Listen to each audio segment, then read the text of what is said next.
आदिवासी आरो आदिवासियाबो जिहेतु सावथाल आरो आदिवासिया जिहेतु हाग्रामानि हरेक माल फाननाय बायदि एसटिखौ बायनानै जाबाय बिसोरबोथ' मोनजाबाय माबायदि एसटि मोनजाखो गावसोरसो मिथिसिगोन। विधान सभा इलेक्शनाव आं बार बार बुंबोगासिनो दङ जे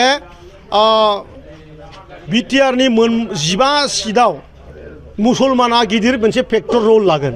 मानोना थांनाय बिटिसि इलेक्शनाव मुसलमाना 4,71,000 माने मुसलमाना भोट होयो मुसलमान जाथिया।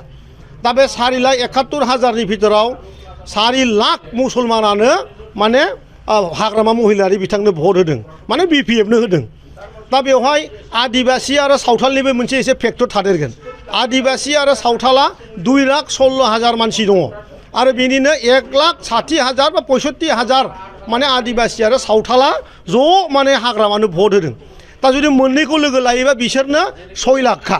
आरो नोंथांमोना बा रायजो राजाया मोजाङै मिथिनाया मोजां जे बिटिसि इलेक्शनाव बे बाराव बिपिएफ सरकारा 7,92,000 भोट बिथांमोना मोनदों।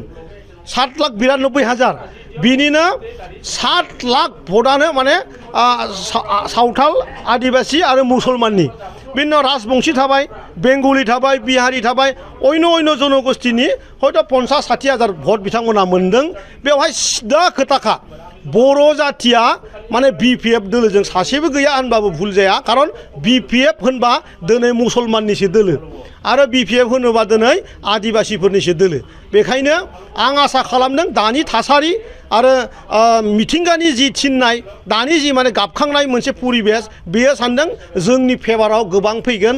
खारन मुसलमान जाथियाबो दिनै समाव गोबां माने लैज्जाजों भुगिनानै दङ।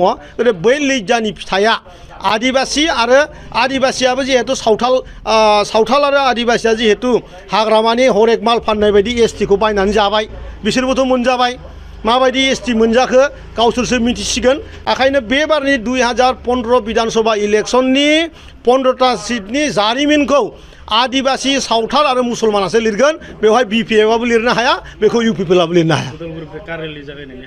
औ जोङो बेयो मोनसे गिदिर मोनसे नैबे समनि थासारि जिहेतु जोङो जोबोद गाज्रियैनो जेनदों आं मानियो। आङो दोलोनि लाइमोन गांखंनि आफादगिरि हिसाबै आं मानियो जों बिपिएफजों जोबोद गाज्रियै जेनदों। बिपिएफ दोलोनि जि प्रपागेन्डा जि नंखाय फोसावनाय जि माने बाथ्रा बुंनानै जोंनि बिटिआर ओनसोलनि सिदा सादा रायजो राजाखौ बिथांमोनहा गावसिनि आखायाव लांनो हादों आरो भोट होहोनो हादों। बेखायनो जोंनि दोलोनि स्ट्रेंथेन जोंनि जि दोलोआ दा जिहेतु गोसोआ एसे माने दुरबल। दा बे दुरबल गोसोखौ जाहाथे आरोबाव माने गोरा खालामनो हायो बे गोरा खालामनो हानायनि थाखायनो आं लाइमोन गांखंनि आफादगिरि हिसाबै अदालगुरिनिफ्राय क'क्राझारसिम जोङो 700 माने 4 व्हीलर माने गारि बे गारिनि जों रेलि लादों फैगौ 20 तारिखआव। बेजोंहाय आं आसा खालामदों जोंनि दैदेनगिरिजोंनो लोगोसे जोंनि जि जोंखौ मोजां मोनग्रा जे रायजो राजाफोर दङ बिथांमोना गासिबो आरो फिन खेबसेबाव बिपिएफजों नैबे फैगौ बिधान सभायाव जुजिलायनो भटनि बादायलायनो आरोबाव गोसोआ गोरा जाबावगोन होननानै आसाबादि। दे जोंनि जि दोलोनि दैदेनगिरिफोर दङ बिनि जि गोसो बे एसे जग्लायनानै दङ बेखौहाय गोरा खालामनांगौ। आरोबाव खनसे फैगौ 2015 सननि बिधान सभा बेवहाय जाहाथे बिपिएफ दोलोजों जोंनि जि भटार्स रायजोफोर दङ आरोबाव जाहाथे भटनि जुजिलायनो हायो बिनि थाखायनो बे रेलिखौ लानाय जादों। गोजोन्थों।